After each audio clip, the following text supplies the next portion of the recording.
मां, अगर मैं लौट कर ना आया तो मेरी याद में उस बर्फ को देख लेना जिस पर तिरंगा लहराता रहेगा। ये आखिरी शब्द थे नायक अमरजीत सिंह के, एक नौजवान जिसने देश के लिए सब कुछ छोड़ दिया, यहां तक कि अपनी मां की गोद भी। 13 अप्रैल 1984, वो दिन जब नक्शा बदलने वाला था। भारतीय खुफिया एजेंसियों को खबर मिली पाकिस्तान सियाचिन ग्लेशियर पर चुपचाप कब्जा करने की तैयारी में है। यह इलाका नक्शे पर भले ही खाली दिखता हो, मगर रणनीतिक रूप से इतना अहम था कि अगर हमने एक दिन भी देर की होती तो पाकिस्तान वहां हमेशा के लिए जम जाता। सियाचिन ग्लेशियर कोई आम पोस्ट नहीं, वो दुनिया की सबसे ऊंची, सबसे ठंडी जंग का मैदान है। 50 डिग्री सेल्सियस तापमान, 21,000 फीट ऊंचाई और हर कदम पर मौत की दस्तक। कोई सड़क नहीं, कोई मकान नहीं, सिर्फ बर्फ, और उस बर्फ में देश का मान। 19 जवान, एक सपना। तिरंगा फहराना नायक अमरजीत सिंह और उनके 18 साथी हेलीकॉप्टर से बेस कैंप तक पहुंचे। आगे की चढ़ाई उन्हें पैदल तय करनी थी। कम ऑक्सीजन, फिसलती बर्फ और हर मिनट बदलता मौसम, लेकिन किसी ने उफ तक नहीं की। उस रात अमरजीत ने अपनी डायरी में लिखा, मां, यहां सांस लेना भी जंग है, लेकिन मैं हार नहीं मानूंगा। इस बर्फ में तिरंगे की गर्मी अब मेरी जान है। 14 अप्रैल, सूरज निकला, पर साथ ही एक इतिहास भी। सुबह 5 बजे एक छोटी पर भारतीय जवानों ने तिरंगा फहरा दिया, बिना एक भी गोली चलाए, बिना किसी युद्ध के। उन्होंने भारत की सीमा को बचा लिया। 14 अप्रैल 1984, सुबह 6:17, तिरंगा फहराए अभी 1 घंटा भी नहीं बीता था कि पाकिस्तानी नॉर्दर्न लाइट इन्फेंट्री की एक यूनिट, करीब 150 जवान भारतीय पोस्ट की तरफ बढ़ने लगे। उनके पास ऊंचाई का फायदा था, भारी हथियार थे और रणनीतिक प्लान भी। हमारे पास सिर्फ 19 जवान, बेसिक हथियार और एक चीज जो सबसे बड़ी थी, मर मिटने का जज्बा।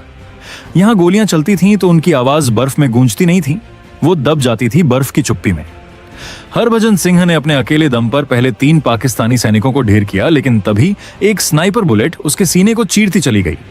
150 सैनिकों को रोकने के लिए सिर्फ 19 सैनिकों ने जान की बाजी लगा दी। 7 घंटे लगातार लड़ाई चलती रही। बर्फ के मैदान में शवों का ढेर लग गया, लेकिन 150 में से 62 पाकिस्तानी सैनिक मारे गए, बाकी पीछे हटने पर मजबूर हो गए। लेकिन भारत के 19 में से 11 जवान शहीद हो चुके थे।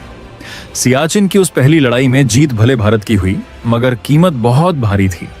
हर शहीद की कहानी एक फिल्म से कहीं ज्यादा सच्ची थी और कहीं ज्यादा जरूरी।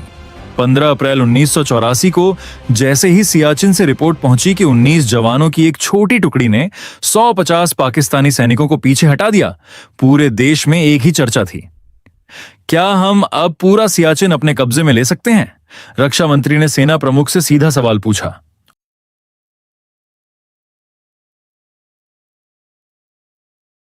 और सेना ने सिर्फ एक जवाब दिया, हां, लेकिन हमें अब और देर नहीं करनी चाहिए। 17 अप्रैल 1984 की सुबह भारतीय वायुसेना और थल सेना ने एक जॉइंट ऑपरेशन प्लान तैयार किया। नाम रखा गया ऑपरेशन मेघदूत। इसका मकसद था सियाचिन ग्लेशियर के सारे अहम चेक पॉइंट्स पर कब्जा करना, इससे पहले कि पाकिस्तान फिर से हमला कर सके। Il-76 और AN-33 जैसे बड़े विमान, हजारों किलो का सामान, टेंट, हथियार, भोजन, ऑक्सीजन और सबसे खतरनाक चीता और चेतक हेलीकॉप्टर, जो दुनिया की सबसे ऊंची लैंडिंग पर गए। जहां हवा भी साथ नहीं देती, वहां हेलीकॉप्टरों ने जवानों को 21,000 फीट ऊंचाई पर उतारा। 18 अप्रैल को भारतीय सैनिकों ने बिलाफोंडला, सियाला और साल्टोरो रेंज पर तिरंगा गाड़ दिया। इससे पहले कि पाकिस्तानी सैनिक वहां पहुंच पाते, भारतीय जवान पहले से तैनात हो चुके थे।